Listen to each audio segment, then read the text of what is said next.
معظم شكاويك دلوقتي بتدور في احساس خنقه او ضغط غير طبيعي. لا ومش بس كده، ده انت كمان بعد ما كنت بتحاول تقلل نومك من 9 10 ساعات في اليوم، لا انت ما شاء الله بقيت بتجيب سكور دلوقتي وبتنام 15 16 ساعه في اليوم.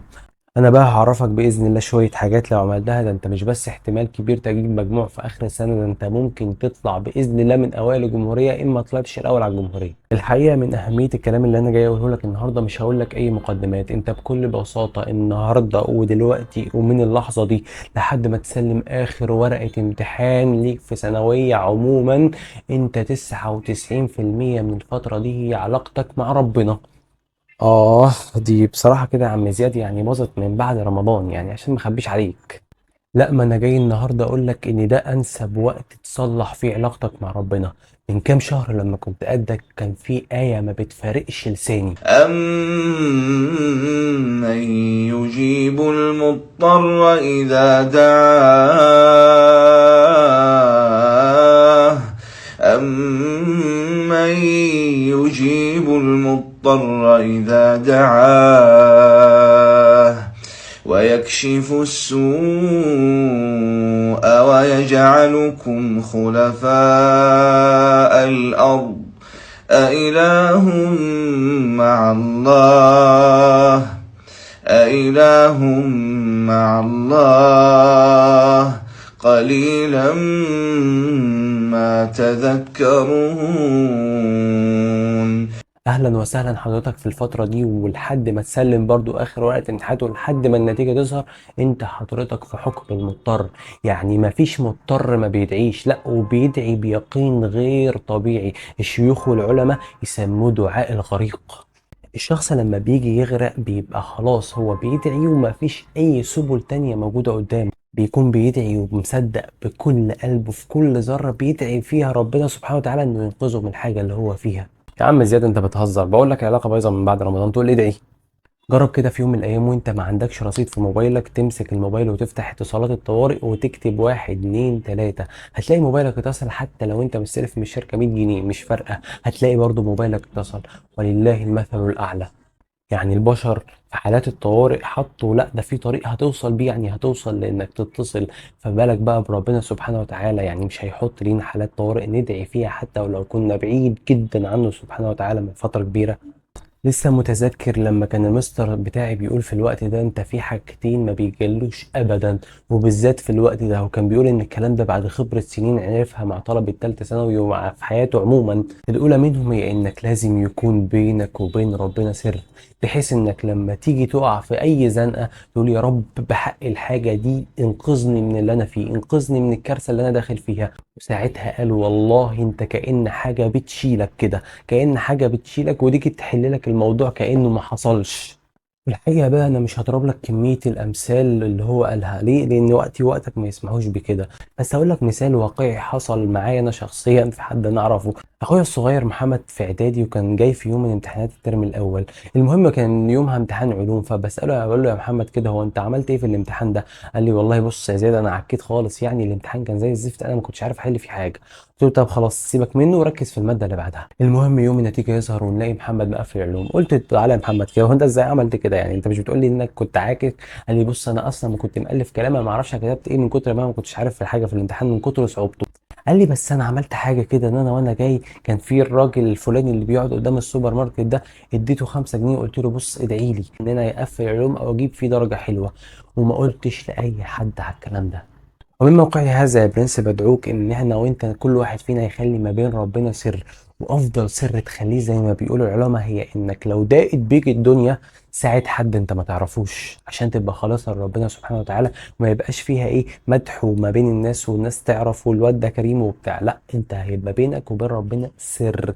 وبمناسبة التحديات او الحاجات اللي انا بعملها معاك، على فكرة انا في جروب التليجرام بعمل كده كل يومين تحدي. مش تحدي بقى مذاكره من الساعه كام للساعه كام، الحاجات دي انت المفروض بتذاكر من غير تحديات.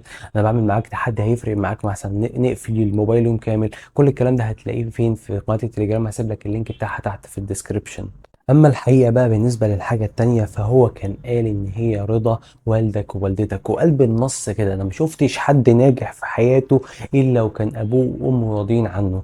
احب انا بقى دلوقتي اشاركك موقف بيحصل معايا. بما ان كليتي في القاهره فتقدر تقول كده ان انا بكل بساطه يعني تقريبا بسافر بصفه شبه اسبوعيه عشان احضر هناك. ولكن سبحان الله بيبقى احيانا بيحصل مواقف انت ربنا سبحانه وتعالى بينقذنا بالعربيه بشكل لا تتخيله. يعني اللي هو انت مثلا بيبقى السواق طاير بين العربيات وفجاه حد يكسر على حد وخلاص حادثه هي حصلت، تلاقي العربية عدت بصورة مش طبيعية. اللي هو ازاي حصل الموضوع ده؟ لا وكمان ببقى في ايام كتير جاي فيها الاقي في عربيات مقلوبة. ولحد دلوقتي انا لسه فاكر كان في يوم من الايام وانا بفتح الموبايل بعد ما جيت من السفر، اول ما وصلت من البيت بفتح لقيت في اتوبيس من اتوبيسات الجامعات الخاصه اللي هو تقريبا كان جامعه بدر وقتها، كان نفس الطريق اللي انا بمشي عليه. وساعتها اقول سبحان الله، يعني كان ممكن اكون مكانهم من كام لحظه. ولكن لما بحكي موقف زي ده لاهلي الاقي والدتي بتقول يا ابني انا اصلا من ساعه ما انت بتطلع من هنا لحد ما بتوصل هناك الكليه بقعد ادعي لك ان ربنا يسترها معاك في الطريق. فانا وانت عارفين ان احنا فعلا مقصرين من الناحيه دي. وخليني ابدا معاك مبادره من دلوقتي ان محدش فينا هينفعل على اهله سواء كان بصوت او بكلام او بنظره حتى او بتبريئه او باي حاجه. وحتى يا عم لو مش هتقول حاضر لكل طلباتهم، على الاقل على الاقل ما تنفعلش عليهم. دي مبادره ببداها معاك من الفيديو ده، وباذن الله هتشوف الاثر بتاعها عليا وعليك سواء يوم النتيجه، وهتعرف باذن الله الاثر بتاع الموضوع ده عليك. وعارف طبعا ان في ناس هتقول يا دكتور اتكلم عن الصلاة على النبي لان فيها حاجات كتير. اقول لك هي فعلا حاجات كتير جدا لدرجه ان انا عايز ابقى اخلي لها فيديو لوحده كده اعمله لك ممكن مثلا قبل ما تخش الامتحان ولا حاجه. اما بقى بالنسبه للدعاء عايزك لما تيجي تدعي ادعي من الدعوات اللي هي بترشق في نص الليل دي. عارف انت اللي هو اصحى قبل الفجر بنص ساعه وادعي باي حاجه نفسك فيها. سبحان الله مش هتفهم هي تتحقق ازاي. ادعي مثلا انك تطلع يا عم اول جمهوريه. معظم اصلا اللي دخلوا طب كانوا بيدعوا ان هم يطلعوا اوائل جمهوريه او اول جمهوريه كمان. والحقيقة إنه لحد هنا تقريبا أكون خلصت معاك جزء 99% كامل، وهيجي دلوقتي دورك اللي هو ال1% اللي باقي منك. أول حاجة عايزك تعملها هي إنك بكل بساطة من دلوقتي لحد يوم الامتحان مش عايزك تضيع دقيقة. عايزك كل دقيقة أنت بتضيعها تعتبر إن في درجة راحت منك، وكل دقيقة أنت بتذاكرها تعتبر إنك بتضيف لنفسك درجة. لأن فعلا في ناس دلوقتي ما بتضيعش الدقيقة، أنا عايزك تبقى واحد منهم. اما بقى تاني حاجة فابوس ايدك يا راجل، ركز ركز بالله عليك، بلاش موبايل وقت المذاكرة، بلاش سوشيال ميديا يا عم. لو على اليوتيوب ما تسمعنيش وما تفتحش اليوتيوب كله على بعضه اصلا. انت دلوقتي مطلوب منك تذاكر وتركز، فارجوك مفيش وقت تضيعه على اي حاجة تانية يا عم. عايزك تمسك الباب كده او الفصل انا هقعد عليه مش هقوم غير لما اخلصه بقى. خلاص انا دلوقتي داخل في وقت كأن الامتحان بكرة خلاص. مفيش وقت لان فعلا انت الشهر ده يعدي عليك كده كده هوا.